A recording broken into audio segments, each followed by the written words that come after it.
Next, we have Dr. John Austin Hancock. He's a diagnostic and interventional radiologist here at Houston Methodist.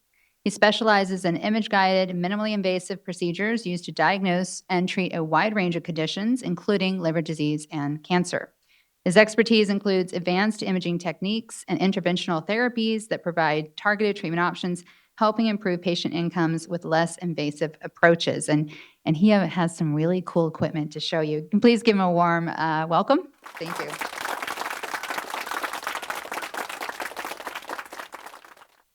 Thank you so much. It's really an honor to be here and to hear all of the presenters give all their information. It really takes a big community to treat everybody, and I think you see that coming together today. Before I get started on my slides, and at the risk of eating into a little bit of my slide time, I wanted to share 2 anecdotes from my own life, because none of this is exclusive, to physicians, right? So before COVID, around 2018, my wife and I had moved into a new house, and so we wanted to have Thanksgiving, and so we decided to invite every single member of our families to come to our home. And so, I was concerned with my turkey and my stuffing and my, dressing and all of those things. And my wife's uncle came in, and I had laid out a spread of wine and different things that we probably shouldn't be drinking for everybody to have. And he said, "No, I'm okay. I brought my own." And I didn't really think anything of it. And fast forward 4 years, and I get a call from my father-in-law, and he says, my brother's in the hospital. He said they need to go to hospice. I said, what are you talking about? He's in Austin. He goes to hospice. Do you know any good hospice doctors there? And I said, well, wait a minute. This is really odd, send me over his labs. What's going on? Well, long story short, he's in liver failure, and he has renal failure. So I look at the labs, and I see, he doesn't need hospice, he needs a transplant. What are they doing? Well, they don't do that. They want to send him to hospice. I said, no, this is ridiculous. Put him in an ambulance. Send him here. What they do? And thanks to our surgeons, he got a liver transplant within 2 months. Now he's doing great and just went on a cruise. So that's a really good team. So please, part of it is you have to go for expert care, and you have to be an advocate. And all of you are doing that by being here, and I really congratulate you for that. And then on that note, also, please take care of your young men, because I actually lost my brother to colon cancer. So anyway, sorry. All right, so let me start off by saying, I often hear this, what is an interventional radiologist? And if you don't know what an interventional radiologist is, congratulations, you're doing something right, because typically, once you've seen us, it means you haven't had bleeding, you haven't been in a car accident, you haven't needed a biopsy, and you haven't needed liver-directed therapy, and so that's good. But we are physicians, we are diagnostic radiologists, we are board certified in diagnostic radiology, and then all of us have undergone additional training, fellowship level training, that gives us a subspecialty in interventional radiology, where we use that knowledge of diagnostic radiology and turn it into therapies using either X-rays, CTs, MRI, ultrasound, and these different modalities that leverage our knowledge in that to make it directly impactful for patients and to deliver care. So how does that different than surgery? Our surgeons are so adept at what they do, but they're very invasive. We are minimally invasive, okay? So we go percutaneously through the skin with small tubes and catheters, some of which I have here to show you in a second, about how we do that. We use probes for microwave ablation and cryoablation that are thinner than a pencil, right? And so we'll show you some of that. Again, we use imaging guidance. We use X-ray, CT, ultrasound to see exactly where we're going, what we're doing, and how we do it. And I think you've seen some of the images before that the other physicians shown. A lot of the things that you see are subtle. They're difficult on ultrasound to see, but we are able to use our experience to see them repeatedly in direct treatment. And then we do directly treat the tumors, so we're trying to avoid normal liver and this sort of thing. So understanding liver cancer, we've already heard a lot about it, but one of the main things to understand about how hepatocellular carcinoma differs is that it gets a lot of blood supply from the arteries, and actually it really only gets it from the arteries, whereas the liver is getting the majority of its blood supply from the portal vein. And so we are able to leverage that physiology to turn it into a treatment effect. We haven't heard anything about the BCLC staging system yet, but basically patients with hepatocellular carcinoma can be divided into 4 main treatment categories or staging categories. The first is early, where we're looking at things like ablation, surgery, maybe resection, transplant. And we have intermediate, where we're going to be doing liver-directed therapy, and we're really looking for tumor control. And we have advanced disease, which may involve systemic therapy as well as liver-directed therapy. And then ultimately, we do have a terminal phase where we're more focused on palliation and comfort care. Really important to understand that none of this is done in a vacuum. We're really working together. We have a great multidisciplinary team. We meet every Wednesday, and then there are additional meetings where everybody is giving input on the treatment. And no treatment should be done in a vacuum. If you're seeing somebody in the community that is an oncologist and they haven't involved a surgeon or a liver transplant team, I mean, honestly, that's a mistake. It really needs to be a multidisciplinary environment. So get into the heart of actual liver-directed therapies and what we do as interventional radiologists. This is kind of a broad overview of the different modalities that we're able to offer once your diagnosis has been established and the multidisciplinary team has decided that a liver-directed therapy is what you should be doing. The first thing that we're going to talk about is TACE. TACE actually stands for transarterial chemoembolization. The idea is that we're going to be blocking the blood supply to create ischemia or decrease blood supply to the tumor to kill it. We have something called Y90, which is a radioactive therapy that we deliver from the inside. We'll go into that. And we have ablation, which is where we use a probe to either basically heat up the tumor or to freeze the tumor directly with that probe through the skin surface. A newer technology that's come on in recent months is called histiotripsy. And if you're on Facebook, you've probably definitely seen it because they like to advertise. But that is a focused ultrasound destruction of tumors that we're now able to offer at Methodist as well. Y90 can also be divided into something called segmentectomy. It's just kind of a subsegment of Y90 that we'll talk about, which is a very high dose of Y90 to try for curative intent of tumors. And then also hepatic arterial infusion pumps where we directly deliver chemotherapy into the liver. So first, let's talk about TACE. Again, it's transarterial chemoembolization, okay? So what we're gonna do is we're basically gonna take a thin tube like this one, and I'll pass it around so everybody can see it. And it's gonna go into your femoral artery in your groin, and we're gonna wind it up. And so let me go on to the next slide so that you can see here. We're gonna take it here. We're going to take our catheter up from your groin and we're going to go all the way up, and you can see the catheter here, and it's going into the celiac artery. This is actually our pre-treatment. This is a very large tumor, several tumors here that we're going to treat with transarterial chemoembolization. I'm going to give this to y'all.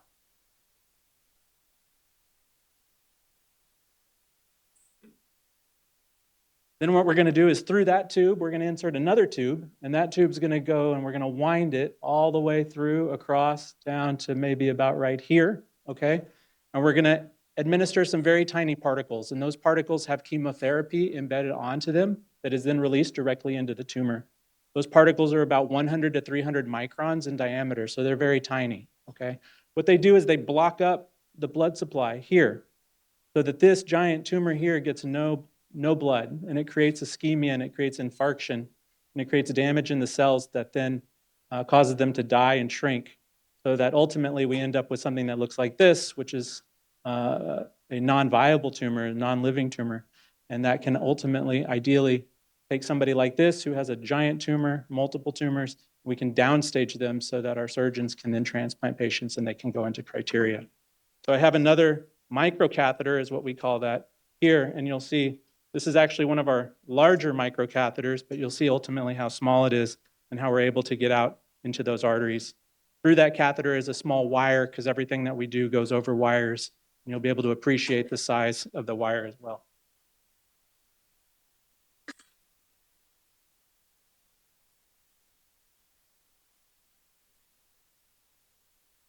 The next liver-directed therapy that we really like to administer is called Y90. And Y90 goes by several names, okay? If you're in Europe, it's typically called SIRT, or selective internal radiation therapy. In the United States, we also call it TARE, or transarterial radioembolization. And this is working differently than than TACE, although it does share some similarities. We're going to use those same catheters to go out into the arteries, okay? But this time, instead of administering a particle that's 100 to 300 microns, we're going to administer a glass or a plastic particle that has Y90, which is a radioactive element, attached to it, that is 15 to 30 microns. So it's one order smaller. It penetrates into the tumor, which you see here, okay? And it deposits that radioactive particle inside of the tumor. But instead of cutting off the blood supply, we're going to depend upon the radiation that is emitted from the Y90, called a beta particle, to damage the cells in that tumor and ultimately kill them. What we see here is the first part of the Y90 procedure, which is called the mapping, which is literally where we go in, we take pictures of your liver to understand how the arteries are supplying the tumors, where the arteries are going to the liver. We've given here a radioactive tracer element called technetium that allows us to see how much of my particles are going to end up going to the tumor and how much are going to go to the normal liver. I can then use this information to create a treatment plan, whereby here we've calculated the volume of the tumor, and you can see here, and then that allows me to create a dose that will ultimately administer. You then come back about a week or two later, it depends, and we repeat the procedure where we do the angiogram again, but this time we're going to actually give you the radioactive particles and we're going to deposit them somewhat in similar fashion to the TACE, so that those particles are directly administered into the tumor and can then work from inside the tumor. That radiation is going to work for about 2 weeks because of the half-life of the technetium to kill that tumor. And we get a follow-up CT or MRI in about 3 months to look at the treatment response. So, kind of referred to this earlier, there's something called radiation segmentectomy, which is a subsegment of Y90 that we do, where we're able to administer extraordinarily high amounts of radiation internally. And ideally, the goal there is to kill the tumors in their entirety, okay, without doing surgery. And ideally, we want to have a similar outcome to surgical resection, okay? This is an example of a patient that's undergone radiation segmentectomy. This is an MRI on the far side here, and we can see that we have a tumor, which is very bright. It's taking up a lot of blood supply, okay? This is during my treatment. So this is called a cone beam CT scan. So it's something that we do while you're actually in the procedure, getting an angiogram. And we're able to see that we're going to deposit those particles exactly within the tumor. So we're avoiding all of the normal liver. We give the particles after we've done the mapping and have created the treatment plan. And then after that, you go down to nuclear medicine again, and we do what's called a SPECT scan, and that allows me to see exactly where that radiation was delivered. And here you can see that that radiation is being delivered to precisely the area of the tumor, avoiding all of the normal liver. 3 months later, we get an MRI, and you can see that that tumor has absolutely no blood supply to it. And that's exactly what we want to see. This is going to be something that we call a complete response, which is actually curative for that particular tumor. That doesn't mean that you're cure of your cirrhosis or anything else that's going to cause you to have a new tumor, but ideally, we've killed that tumor in its entirety. So those are the two primary arterial-directed therapies, Y90 and TACE. Okay, those are typically for larger tumors.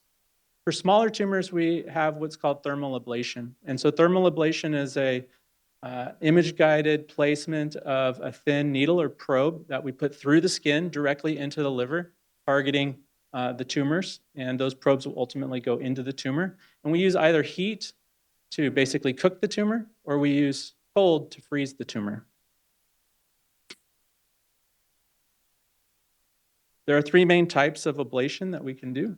There's radiofrequency ablation, which again uses radiofrequency to heat it, okay, typically hitting temperatures of 60 to 100 degrees.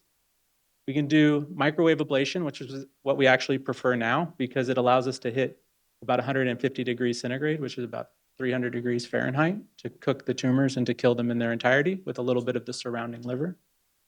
And then we also have the ability for certain lesions to do cryoablation, where instead of, again, heating something, we're freezing it down to about negative 140 degrees at the probe tip. So that's minus 220 degrees Fahrenheit, extremely cold and lethal to tumors.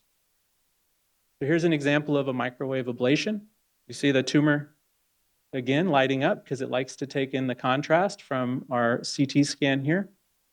We've gone through the skin, okay, it's off of the image here, but we've gone through the skin with our ablation probe and we've centered it using ultrasound and CT to find the tumor, to put this probe there, and then we've heated it up probably for about 10 minutes to create this, again, black hole representing dead tissue and a little bit of surrounding tissue that we have a little bit of inflammation that's normal post-procedurally.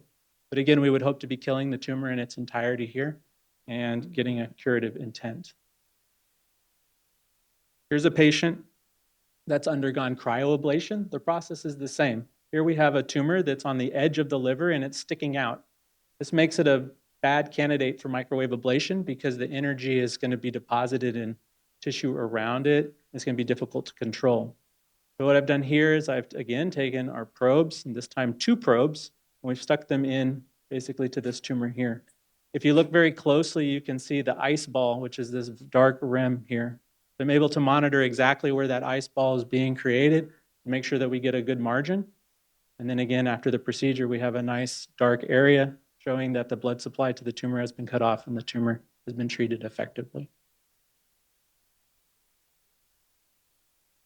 Alluded to histiotripsy, it's a newer technique. It uses focused ultrasound to create what's called a bubble cavity and mechanically disrupt tumor. It does not use probes. It does not use radiation. It uses ultrasound externally to treat the tumors. It's new. We're kind of beginning to understand its limitations and when to use it, but you're probably going to see this because, again, this company has a very strong social media presence and a lot of advocates, which is fine.